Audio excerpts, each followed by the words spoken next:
지난주에 한 일간지 헤드라인 기사에 서울 도로는 법 없는 정글인가요? 아마 여기 계시는 여러분들 가운데도 이 기사를 보았을 것입니다. 우리나라가 경제협력개발기구 회원국 중에 교통사고 사망률이 1위라는 걸 다 알고 있습니다. 그런데 그 이유가 죽음을 부르는 난폭 운전과 보행자를 배려하지 않는 운전 태도 때문에 그랬다는 것입니다. 도로는 양육강식의 논리가 지배하는 정글이 되어버렸다는 것입니다. 그 기사에 의하면. 그래서 그 기사가 이제 서울과 도쿄, 파리에서 각각 운전자를 이제 운전자가 직접 운전하는 것을 비교하면서 이제 기사를 써놨는데요. 서울에 이제 한 외국인이 운전하기 시작하는데 운전 시작하자마자 경적이 울려대고 아무리 비켜달라고 깜빡이를 넣어도 깜빡이를 비켜주지 않고, 그리고 또 끼어든다고 하니까 또 경적을 울리고, 뭐 조금 그 강남대로에서 조금 운전하는데 그 너무나 외국에 자기 나라에서는 경험하지 못하는 그런 경험을 너무 많이 했다는 내용이었습니다. 그런가 하면 도쿄에서 운전하는데 딱 경적 한 번, 파리는 경적 한 번도 없음. 우리는 파리에 살아보지 않아서 경적 없는 운전을 경험하지 못해서 그게 얼마나 그 경적 없는 운전이 편안한지 잘 모를 것입니다. 어떻든 간에 난폭 운전으로 여러분들나 저나 그 경험해 본 적이 참 어려움을 경험해 본 적이 한두 번이 아닐 것입니다. 저 역시도 한번 이렇게 운전을 하고 가는데 어떤 차가 굉장히 세게 와서 제 앞에 끼어들고, 그리고 깜빡이도 안 넣어주고 또 쏜살같이 가는 거예요. 여러분, 그런 일을 경험하면 여러분은 어떻게 반응합니까? 또 저는 어떻게 반응할까요? 제가 갑자기 그 밑에서부터 막 본성이 올라오기 시작해서 이 엑셀레이터를 저도 모르게 막 밟아서 막 따라가기 시작했습니다. 따라가다가 갑자기 야, 너 목사잖아, 그런 성령의 음성이 들려서 따라가다가 제가 멈췄는데, 어떻든 간에 사고가 나서 큰일 뻔 알았습니다. 그런가 하면 여러분, 다른 사람에게 배려받은 운전. 제가 한 번은 서울에 이제 신방을 갔는데 약속 시간이 급했는데, 서울은 하도 도로가 많이 바뀌지 않았습니까? 뭐 좌회전 한번 잘못하면 한참 갔다가 돌아와야 돼서 제가 차선을 잘못 들어가지고 좌회전을 해야 되는데 좌회전 차선이 아니라 직진 차선에 들었어요. 그래서 이제 좌회전 깜빡이를 넣었더니 차들이 아무리 해도 안 비켜주는 거예요. 근데 약속 시간 전에는 가야 되고, 그래가지고 이제 한참을 깜빡이를 넣었더니 신사 한 분이 이제 양보를 해줘서 제가 좌회전을 받을 수 있었습니다. 그래서 약속 시간 안에 이제 도착할 수 있었어요. 아마 여러분도 운전하다가 이런 난폭 운전도 경험하고 이런 배려받은 운전도 경험했을 텐데, 우리가 2013년 뭔가 새롭게 시작하면서 신앙생활이 운전생활 습관까지 이어지기를 바랍니다. 그러다가요, 제가 어떤 생각이 들었냐면, 지난 한 주 동안에 제 몸이 개척하고 처음으로 이렇게 힘든 적은 처음입니다. 저희 집사람이 하는 말이, 당신 이렇게 몸이 아픈 건 진짜 개척하고 처음이다. 그전에는 당신 이렇게 건강해? 당신 왜 이렇게 안 아프냐? 그렇게 이제 저희 집사람이 말을 했거든요. 그러다가 제가 생각한 게 뭐냐면, 하나님이 제가 어떤 제 건강관리를 잘해서 건강을 지켜주신 게 아니라 하나님이 성도님들을, 교회를 사랑해서 지난 2년 동안 건강을 지켜주셨구나, 그런 생각이 들었습니다. 왜냐하면 이제 부목사님이 부임을 하고 그때부터 아프기 시작했거든요. 그러니까 교회 사역에는 하나 지장이 없어요. 새벽 기도도 지장이 없고 하나 지장이 없어요. 제가 월요일날, 이제까지 거의 새벽 기도를 한 번도 제가 빠진 적이 없습니다. 그런데 월요일날 도저히 못 일어나겠더라고요. 그래서 이제 부목사님이 제 사역을 커버해 주니까, 하나님은 나를 사랑한 게 아니라 우리 교회를 사랑하시고 성도님을 사랑해서 그러시는구나 라는 생각이 들었습니다. 그런데요, 지난주에 갑자기 황수관 박사님이 돌아가지 않으셨습니까? 황수관 박사님이 원래 이렇게 몸이 아파서 돌아가신 게 아니라 건강검진을 하러 가셨다가 갑자기 몸이 안 좋아져서 돌아가셨어요. 67세에. 그걸 생각하니까 우리에게 주어진 2013년, 비록 제 몸은 아프지만 2013년을 그래도 이렇게 시작할 수 있도록 해주신 것이 하나님의 배려라는 생각이 들었습니다. 여러분이 건강해서 지금 여기 예배드리러 이렇게 오셨잖아요. 황수관 박사님은 2013년 1월 6일은 없습니다. 황수관 박사님 인생에. 그러나 저와 여러분의 인생에는 2013년 1월 6일이라는 이 날짜가 있지 않습니까? 그건 하나님이 저와 여러분을 향한 배려입니다. 오늘 본문에 보면요, 이런 하나님의 놀라운 배려들이 참 많이 나와요. 제가 그 요한복음을 이렇게 설교하게 된 게 룻기 설교를 마치고 하나님 앞에, 하나님 이제 다음부터 어떤 설교를 우리 성도들하고 좀 나누면 좋을까요? 라고 이제 하나님과 그렇게 묻고 하는 가운데 여러 성경들이 생각났는데 요한복음을 생각하다가 마음이 뜨거워졌어요. 요한복음을 좀 함께 나누고 싶다. 특히 요한복음 1장 1절은요 굉장히 웅장하게 시작하고 있습니다. 여러분, 요한복음이 창세기하고 좀 비슷하게 시작하지 않습니까? 창세기 1장 1절에는 태초에 하나님이 천지를 창조하시니라. 요한복음 1장 1절에는 태초에 말씀이 계시니라. 이 태초가 들어가는 성경으로 시작하는 성경이 창세기하고 요한복음밖에 없어요. 그러니까 여러분, 태초는 얼마나 웅장합니까? 2절에 보니까 그가 태초에 하나님과 함께 계셨고 만물이 그로 말미암아 지은 바 되었으니 지은 것이 하나도 그가 없이는 된 것이 없느니라. 10절에도 세상은 그로 말미암아 지어지지 않은 것이 하나도 없다는 말이 또 나와요. 그러니까 세상에 있는 모든 것이 하나님의 손을 거쳐서 지어졌다는 거예요. 여러분, 그 바닷속을 가끔씩 TV에서 비춰줄 때가 있지 않습니까? 우리나라 독도의 그 바닷속과 또 우리나라 저 제주도 남쪽의 그 바닷속을, 또 호주 뭐 이런 데 바닷속을 비춰줄 때마다 너무나 저는 놀래요. 어떻게 바다에 저렇게 다양한 물고기와 산호초를 하나님이 지으셨을까? 땅 위의 것도 신경 쓰기 힘드셨을 텐데 저 바닷속까지 어떻게 신경 썼을까? 너무 경이로울 때가 너무 많아요. 여러분 안 그러세요? 그 볼 때마다, 최근에도 제가 몸이 너무 안 좋아서 이제 막 머리는 어지럽고 그래서 이제 그 TV가 나오는데 그 그 독도의 바닷속을 비춰주는데 물고기 한 번도 제가 구경하지 못했던 물고기가 소개되어 나오더라고요. 이야, 저렇게 많은 그런 그 생물들을 하나님은 어떻게 지으셨을까? 우리는 주로 물고기 아는 게 주로 우리 먹는 광어, 우럭, 방어 이런 거 알지 않습니까? 그런데 거기 보니까 희한한 물고기가 너무 많더라고요. 여러분, 요즘 새로운 대통령 당선자가 인수위를 발표했는데 우리 같은 작은 나라, 그것도 임기가 5년밖에 안 하는 대통령이 이제 대통령이 당선이 되니까, 대통령 당선되기 전에는 그 힘이 없던 그분에게 당선이 되니까 파워가 실리는 거예요. 그 대통령 당선자가 5년밖에 그 파워가 주어지지 않은데도 말 한마디 하면 사람들이 벌벌벌 떨어요. 그런데 그 천지를 주관하신 하나님, 그 천지를 지으시고 그 손을 거치지 않은 것이 하나도 없는 하나님이, 바로 그 하나님이 우리에게 빛을 비춰주신 거예요. 그것은 얼마나 놀라운 배려 아닙니까? 빛을 비춰주신 것뿐만 아니라 11절에 보니까 자기 땅으로 내려오셨다 이렇게 표현하고 있습니다. 요한복음 1장 14절에는 말씀이 육신이 되어 우리 가운데 거하심에 우리가 그의 영광을 보니 아버지의 독생자의 영광이요 은혜와 진리가 충만하더라. 여러분, 우리는요 하나님의 영광을 볼 수 있는 존재가 아닙니다. 우리는 피조물에 불과해요. 우리는 흙으로 나서 흙으로 돌아갈 수밖에 없는 존재예요. 그런 미천한 피조물에 불과한 우리가 하나님의 영광을 볼 수 있다는 것은, 그것은 하나님이 배려해 주지 않으면 주어질 수 없는 특권이에요. 18절 쉬운 성경에서는 이렇게 얘기합니다. 같이 한번 읽어보겠습니다. 지금까지 하나님을 본 사람은 아무도 없었습니다.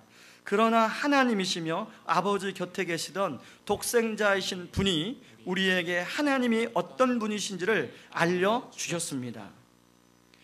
여러분, 천지를 주관하신 그 하나님이 자신의 몸을 직접 보여주신다는 것은 그건 놀라운 하나님의 헌신이에요, 헌신. 오늘 본문에는 이런 하나님의 배려가 또 하나 나오는데요, 오늘 본문에 하나님이 보내신 선지자 세례 요한이 나옵니다. 요한복음 1장 6절 7절 같이 한번 읽어보겠습니다. 시작. 하나님께로부터 보내심을 받은 사람이 있으니 그의 이름은 요한이라. 그가 증언하러 왔으니 곧 빛에 대하여 증언하고 모든 사람이 자기로 말미암아 믿게 하려 함이라. 사람들이 이런 하나님의 놀라운 배려를 허락해 주셨음에도 불구하고 믿지 않으니까 하나님은 세례 요한이라는 사람을 보내서 믿도록 하셨다는 거예요. 여러분, 세례 요한만 보내주셨나요? 수많은 선지자를 보내주셨고 세례 요한 이후에도 우리에게 하나님의 사랑을 받아들이도록 우리에게 수많은 사람들을 보내주셔서 이 자리에 있는 거예요. 저는 모태신앙이기 때문에 어머니를 통해서 어머니가 세례 요한이 되어주신 거죠. 그리고 여러 번 신앙의 방황을 할 수 있었는데 그때마다 좋은 사람들을 제 주변에 붙여주셔서, 그런 세례 요한들을 붙여주셔서 제가 이 자리에 하나님의 사랑 안에 거하고 있는 거예요. 제가 최근에 양육을 하고 있는 형제가 있습니다. 이 형제는 교회를 한 번도 다녀본 적이 없는 형제예요.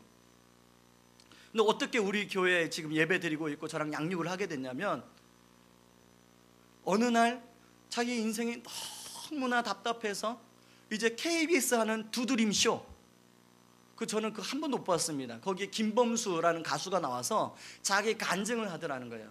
그 청소년 시절에 그 예수님을 만나고 자기가 방황을 참 많이 했는데 예수님 만나고 자기가 방황을 접고 이제 비전을 갖고 노래를 시작했다다. 이 형제가 이 얘기를 듣고 그래, 나도 교회를 한번 나가봐야겠다 이렇게 마음을 먹었어요. 그래서 인터넷에서 뭐 구글인지 네이버인지 모르겠어요. 고천동 교회 이렇게 쳤습니다. 그랬더니 가장 가까운 데가 의왕 우리 교회. 그래서 우리 교회 홈페이지 제 게시판에다가 기도하고 싶을 때 가서 기도해도 되나요? 이렇게 글을 올렸어요. 그래서 제가 그 형제를 만나서 이제 복음을 전하고 같이 또 양육을 하고 있는 중에 있습니다. 저는 그 형제에게 세례 요한은요, 김범수 씨예요.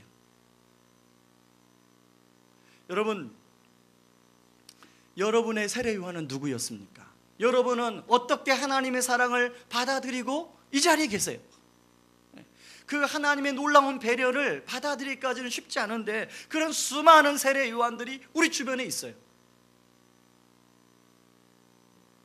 저는요, 우리 아이들을 위해서 기도할 때마다 하나님, 좋은 영적 지도자들을 아이들의 인생 가운데 살아갈 동안 만나게 하여 주옵소서, 그렇게 기도합니다. 왜냐하면 언젠가는 제품을 떠날 텐데 이 아이들이 평생 살아갈 동안 좋은 영적 지도자를 만났으면 좋겠다. 그리고 좋은 영적인 공동체를 만났으면 좋겠다. 최근에 그 총신대학교의 박영규 교수님이 쓴 사랑의 교회 이야기라는 책을 제가 이제 선물로 받았습니다. 그 책을 보니까요, 사랑의 교회 초창기 개척할 당시, 개척해서 한 1년 채 못 됐던 것 같아요.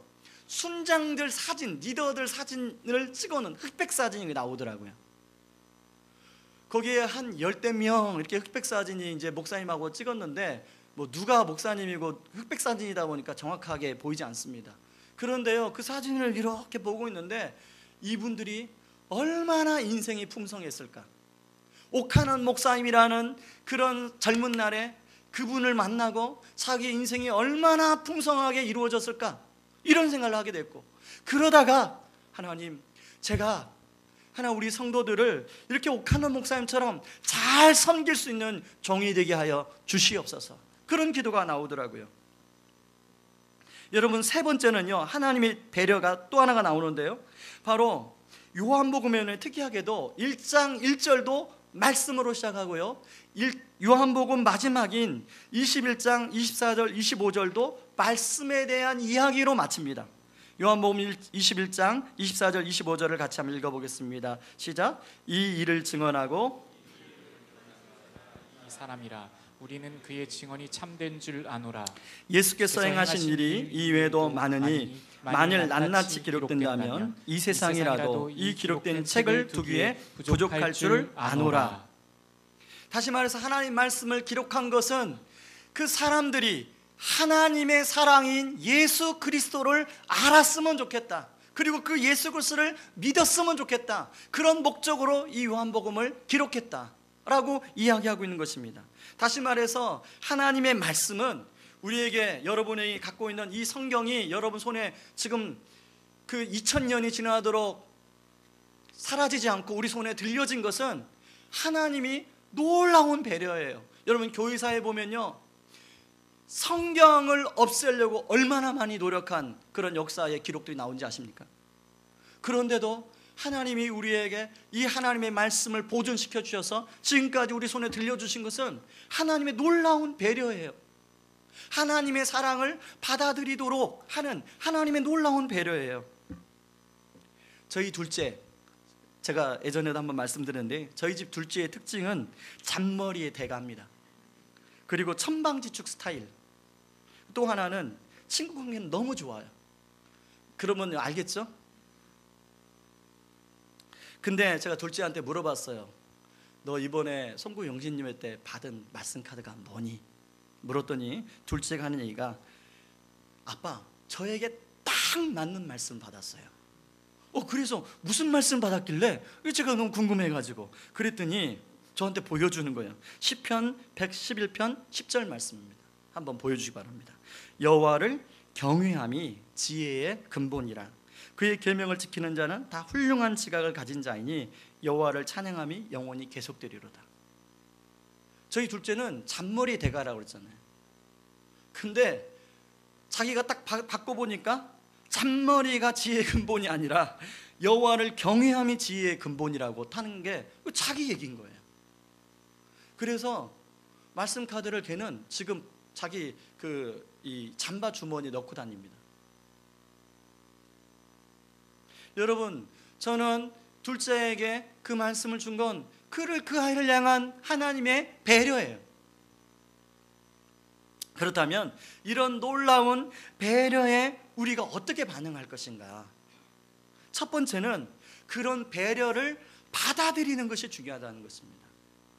여러분, 오늘 요한복음 1장 11절에 보니까 하나님이 자기 땅에 오셨는데도 불구하고 자기 백성, 하나님이 이 백성들만큼은 나를 받아줄 거야, 이 백성들만큼은 내 배려에 대해서 반응해 줄 거라고 생각을 했겠죠. 그런데 자기 땅에 오매 자기 백성이 영접하지 아니하였으나, 하나님 입장에서 얼마나 난감했을까요? 자기 땅, 자기 백성한테 왔는데 돌아섰어요. 여러분, 우리가 사춘기 자녀들한테 실망하는 이유가 뭐예요? 믿었던 아이들이 사춘기 되면 탁 돌아서는 게 부모님이 실망하는 이유가 아니겠습니까? 이번에도 우리 둘째 막내, 이제 이모가 한 며칠 동안 데리고 이모 집에 갔습니다. 그런데요, 저는 이제 제가 몸이 계속 아팠으니까 애들이 아픈 걸 알고 갔거든요. 네? 전화 한 통 없더라고요. 엄마한테도 전화 한 통 없더라고요. 배반감이 들더라고요. 지네들을 어떻게 그동안에 키웠는데. 그래서 제 집사람하고 저랑 둘이 우리 앞으로 애들한테 너무 투자하지 말고 우리끼리 잘 살자.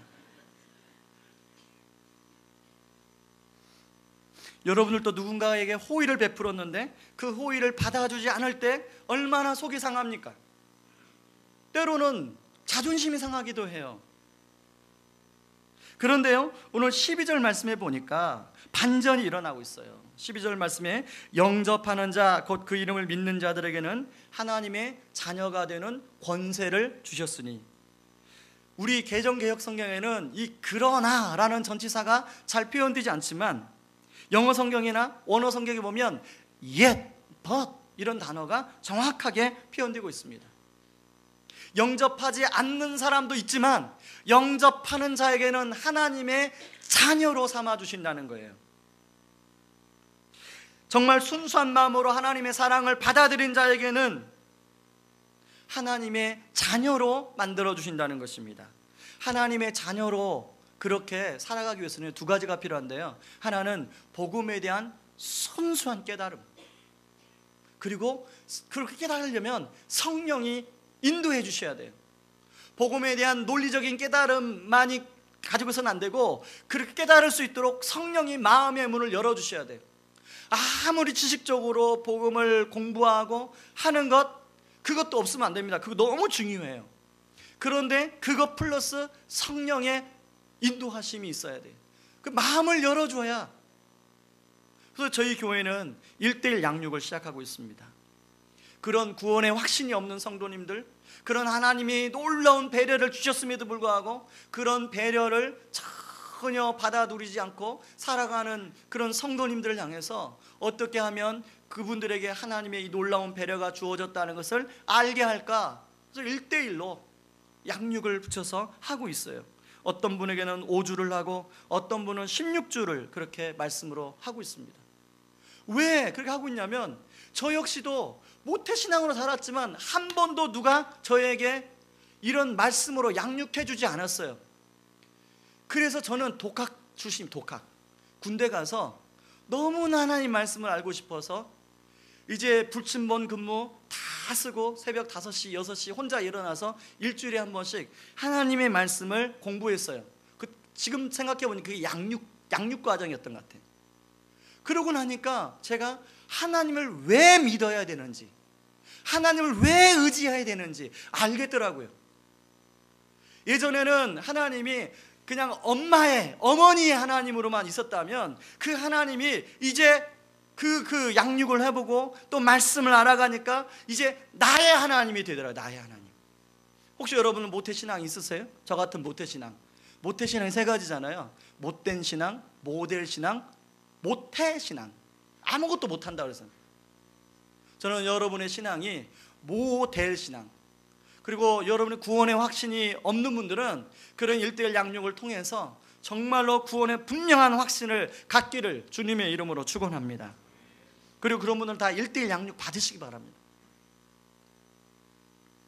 자, 영접을 하게 되면 하나님의 자녀가 되는 이런 신분의 변화가 일어나는데요, 예전에는 하나님 아버지 없는 영적 고아였다면 예수를 믿음으로 하나님의 자녀로서 새롭게 태어나게 된다는 것입니다. 이것이 바로 구원입니다. 구원의 확신은 예수 그리스도의 십자가와 보혈과 부활, 그 사실을 믿는 것, 그리고 그로 믿음으로 말미암아 내가 하나님의 자녀가 됐다는 것, 이걸 믿는 거예요. 근데 어떤 분은 이런 구원의 확신이 없어가지고 뭐 구원파에 가느니 또 뭐 하느니 이렇게 하는데, 여러분 구원파에 가지 마시고 우리 교회 1:1 양육을 받으시면 구원의 확신이 없는 구원의 확신이 생길 수 있습니다. 저는 새해 첫 해 하나님이 왜 우리에게 영적인 가장 기본이 주춧돌이 되는 이 이야기를 하실까?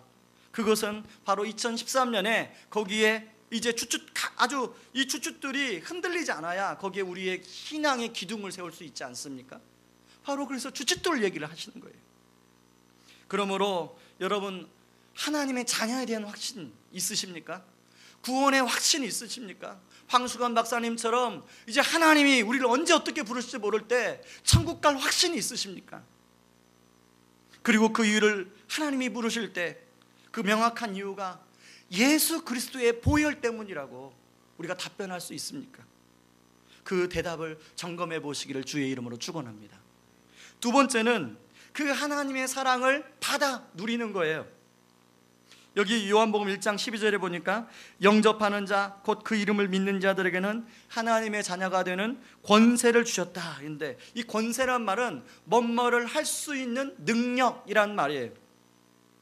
예수 믿기 전에는 뭔뭐를 할 수 없었는데 예수 믿음으로 말미암아 뭔뭐를 할 수 있는 능력을 우리가 갖게 되었습니다. 앞에서 구원이 하나님과의 관계 회복을 말했다면 이 권세란 말은 그 구원을 누리는 걸 말해요. 하나님과의 관계 회복만이 끝나는 게 아니에요. 그게 신앙생활이 아니에요. 하나님과의 관계를 누리는 것, 그것이 진짜 신앙생활이에요.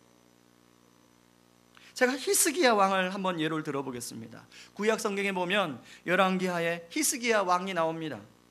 히스기야 왕은 그 아수르 왕 사네립이 공격해 올 때 이제 예루살렘 성만 함락되면 모든 나라가 함락될 위기에 놓였어요. 그때 히스기야 왕이 하나님 앞에 나아갑니다. 하나님 앞에 성전에 나아가서 간절하게 하나님께 기도해요. 그리고 자신의 부하들은 이사야 선지자에게 보내요. 하나님, 큰일 났습니다. 지금 위기 가운데 있습니다. 절체절명의 위기 가운데 있습니다. 하나님 도와주십시오.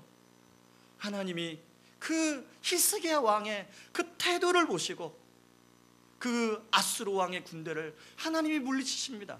그리고 그 아수르 왕은 자기 부하들에게 반란으로 인해서 죽임을 당하게 돼요. 저는 우리가 작년에도 히스기야 왕 같은 그런 위기가 많았습니다. 올해도 분명히 그런 위기가 있을 거예요. 우리는 바람의 소원이 올해는 작년 같은 위기가 없었으면 좋겠다 하는데, 올해도 이 경기를 보니까 여전히 경기가 어렵대요. 아까 우리 둘째가 잔머리에 대가라고 그랬잖아요. 오늘 아침에 밥 먹는데 저희 둘째가, 아빠, 건설 일을 하면 한 달에 고액 연봉을 받을 수 있나요? 5학년짜리 그런데 관심이 많아요. 자기 친구 아버지가 건설 일을 하는데 고액 연봉을 받는다는 거예요. 자기가 건설 경기가 안 좋다고 얘기 들었는데 그 얘기를 듣고 자기가 의심이 가서 아빠한테 질문했다는 거예요. 그래서 그게 맞으면 자기도 한번 진로를 그쪽으로 바꿔보려고 생각한다는 거예요.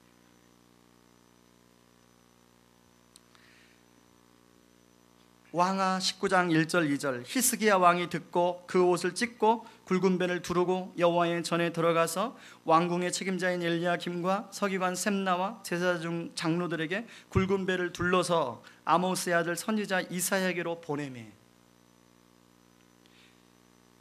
여러분, 우리 삶에 이런 위기를 만날 때 우리가 히스기야처럼 하나님 앞에 나아가서 하나님께 우리의 위기를 고백할 때 그 위기는 우리에게 증거가 될 줄 믿습니다. 지난주 금요 기도회 때 이제 우리 부목사님 부임한 우리 배 목사님께서 이제 말씀을 하는데 히브리서 11장 1절 2절 말씀을 하는 것입니다. 제가 금요일 때도 한번 말씀드렸지만요, 믿음은 바라는 것들의 실상이요 보지 못하는 것들의 증거니 선진들이 이로써 증거를 얻었느니라. 근데요, 이 말씀을 예전에도 많이 읽었던 말씀인데 이 말씀을 읽는데 하나님이 그러는 거예요. 내가 이제까지 너에게 많은 믿음의 증거들을 보여주지 않았니? 너도 앞으로 2013년에 이런 믿음의 증거를 붙들고 기도하고 나를 따라와라. 여러분, 여러분에게도 하나님께서 그동안 이제까지 살아오면서 많은 믿음의 증거들을 보여주지 않으셨습니까? 하나님의 아버지 되심의 증거들을 보여주지 않으셨어요? 여러분, 믿음의 증거는 위기 때 생기는 것입니다. 위기 때 나 혼자서 아니면 다른 걸 의지할 때 생기는 게 아니라 위기 때 하나님을 의지할 때 하나님이 은혜로 그 위기를 극복함으로 말미암아 생기는 게 믿음의 증거예요. 저는 유학생이나 군대 가는 우리 자녀들이 오면 만남의 축복을 항상 기도하지만, 하나님, 이 아이가 이제 드디어 부모님 품을 떠납니다.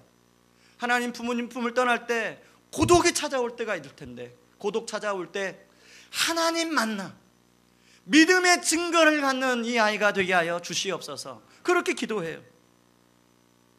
왜냐합니까? 저 역시도 부모님 품에 있을 때는 믿음의 증거가 생기지 않더라고요.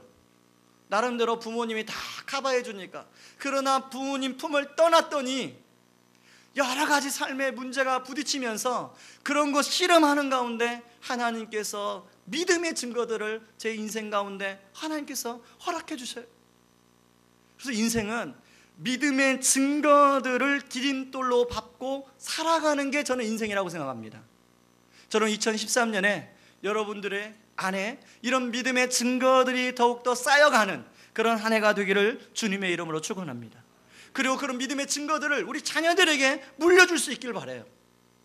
엊그제 중고등부 수련회를 해서 이제 주부의 그 아이들이 고백대로 나왔는데, 이런 중고등부 수련회에 보내서 성령 체험을 하게 하는 것, 정말로 예수 그리스도를 뜨겁게 만나게 하는 것, 그게 또 믿음의 증거일 수가 있어요. 그런데요, 예전 교회를 보면 간혹 중직자 중에 자기 자녀를 그런 수련회에 안 보내는 자녀들이 있어요. 안 보내는 부모님들이 계세요. 근데 저는 우리 교회가 정말로 우리 자녀들에게 믿음의 증거를 물려주는 그런 교회, 성도님들 되기를 주님의 이름으로 축원합니다. 금요기도 역시도 이런 차원에서 만든 거예요. 금요기도에 정말 히스기야처럼 절체절명의 위기 앞에서 하나님 앞에 간절히 부르짖고 2013년에 정말로 히스기야를 도와주신 하나님, 우리를 도와주시옵소서, 그렇게 부르짖는 금요기도회가 됐으면 좋겠어요. 그런데 지난주에도 많은 분들이 와서 기도했는데 여전히 빈자리가 보이는데 마음이 아쉽더라고요. 여러분, 그렇게 혼자서 2013년을 그렇게 해착할 용기가 있으십니까? 정말로 하나님 의지하고 하나님께 맡기고 가야 되지 않겠습니까? 이제 다음 주에는 보조자도 넣고 할 테니까 정말로 다 오셔서, 우리가 학교를 건물로 쓰고 있다 보니까 이 방학 중에 밖에 저 지하 본관을 못 씁니다, 저녁에. 왜냐하면 아이들이 야간 자습을 하기 때문에. 그래서 이제 1월 4주 동안만 신년 특별 금요기도를 하는데 우리 모든 성도님들이 오셔서 함께 기도를 통해서 정말로 하나님의 그 증거를 경험하는 시간 되기를 주님의 이름으로 축원합니다. 오늘 오후부터 하는 마이티 기도도 마찬가지예요. 금요기도회가 부르짖는 기도라면 마이티 기도는 대화식 기도입니다. 저는 부르짖는 기도도 필요하고 이런 대화식 기도도 필요하다고 생각해요. 그래서 우리가 기도에 균형을 이룰 필요가 있습니다. 어떤 분은 나는 부르짖는 기도가 내 스타일이야, 어떤 분은 대화식 기도가 내 스타일이야. 자기 스타일이 있습니다. 그러나 서로 다른 스타일도 인정해 줄 수 있는, 그래서 이제 나는 이 스타일이 내 기도에 맞다면 이 스타일에도 관심을 가져보고, 나는 이 스타일이 맞다면 또 이 스타일에도 관심을 가져보고, 이런 균형이 우리에게 필요한 거예요. 올해 1월 추천도서 김영국 목사님의 사귐의 기도는, 여러분은 마이티 기도를 그 세미나를 들으면서 같이 읽어보시면 맥을 같이 하는 좋은 책입니다.